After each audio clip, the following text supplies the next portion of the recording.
10xing your warm-up regime. So even if you're not even going to work out, I want you to know that this is going to up your ante for the day. It's going to take pain away. It's going to wake up your diaphragm, which we're going to get into. Very important part of the core. It's a dome-shaped muscle. Pelvic floor, it mimics the pelvic floor in reverse. And so when you breathe in, it goes down. When you exhale, it comes back up again. If we have bad posture, if we have shallow breath, we squeeze and compress that diaphragm into the bottom rib.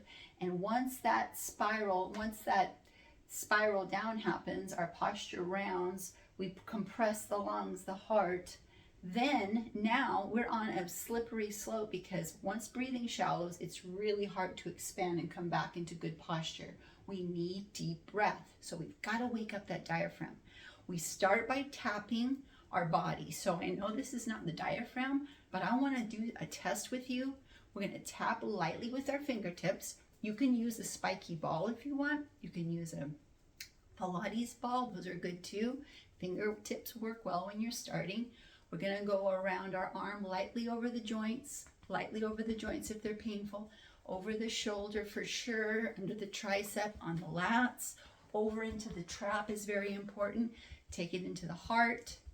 All right, we're going to go to the left leg. Normally I like to go diagonal, thigh tap, back of the hamstring tap, calves tap, all the way up, all the way down, very lightly around the kneecap and into the shin. That's a little tender, so we go easy, right? So we have gone up the right side, down the left side, up the right side of the colon, down the left side, waking up the organs. Now we're going to close our eyes and do a little pop quiz, because I want you to close your eyes, take a deep breath, be still, and know. There are things that you will not know until you are still and just breathe. How are you feeling right now? 10 seconds. The quietest 10 seconds on YouTube ever, right? What's the difference on your left and right side? Deep breath in. And as you exhale, open your eyes. So if that was hard for you, if you're like, what are we doing? This is weird. This is awkward. I can't feel a difference. That is exactly what you will get, because what you pay attention to and focus on, that thing gets bigger and bigger in your life. So we want to start developing positive talk as we're waking the body up in a 10x, maybe make it to 20x, right? So let's do the other side. Usually I like to do diagonal chains, but I just wanted you to see a difference. It's really a wake-up call as we go around the heart again, into the other arm. This alleviates pain, arthritis. This wakes up the blood cells and circulation. Our proprioception is out the window when we do this in a good way. You want to know about bad proprioception? It's getting pulled over for a DUI and trying to walk a straight line, trying to hold one leg up while you touch your nose. That's not having proprioception. We want to have a good connection with our body. Okay, mind-body connection. You've heard that before. I know it's not a new thing to you. When we get into the diaphragm, we're sliding across that bottom rib. Okay, it kind of turns into cartilage at the very bottom. But if you were to tuck under, which you should be able to do someday, you want to feel how stuck that diaphragm is on your rib cage. Okay, we want to get that taken care of and woken it up. Most important core muscle in your body. We want it flexible, we want it pliable, we want it awake. Okay, now we're going to go down to the bottom leg, to the other side, tapping out the thigh, tapping out the outer thigh, hamstring, calf. It can be light, it can be heavy, whatever your fancy. Okay, if it's your first time, go easy. Now we're going to jump. The reason we jump is we're trying to jar the diaphragm from being so stuck and fused. So when you jump, you're also making a sound. Can you hear that dip in my voice? That is not just to make you feel awkward and to make me feel super awkward. That is to hear the vibration of your diaphragm shaking and vibrating and getting free.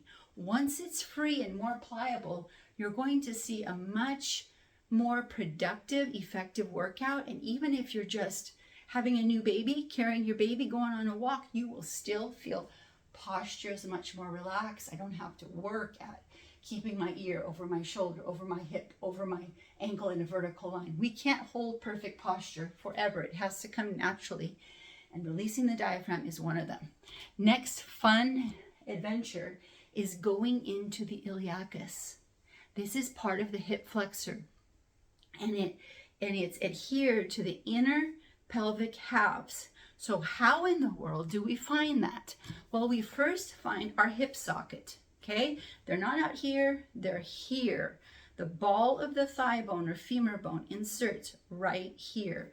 It's where your ASIS bony protrusion, right here, it starts here.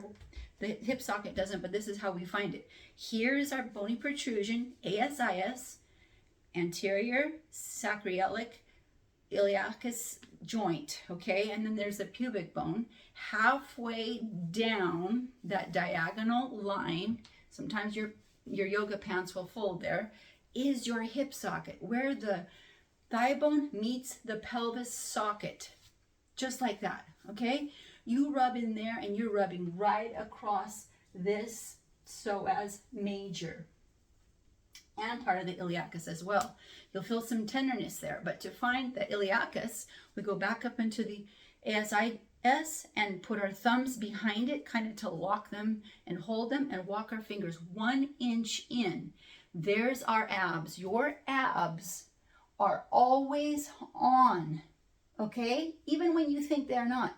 You can feel how tight they are just standing and not squeezing them.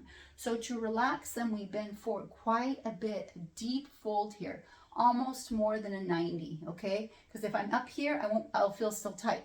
I have to really get down deep to really dig in, and I'm going into the side.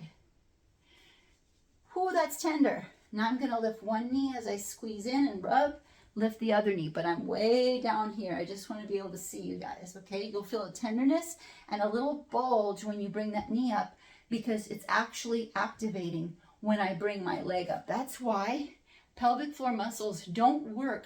They're not as effective when you're just doing Kegels and just isolated non-moving muscle joint parts. You really want to get into movement, because there's 3 layers deep of pelvic floor muscles that need movement each way. So after all that's said and done, I want you to let me know how you feel. You should feel so alive, so on fire, and so rejuvenated and refreshed. Thank you for trying 10Xing with me.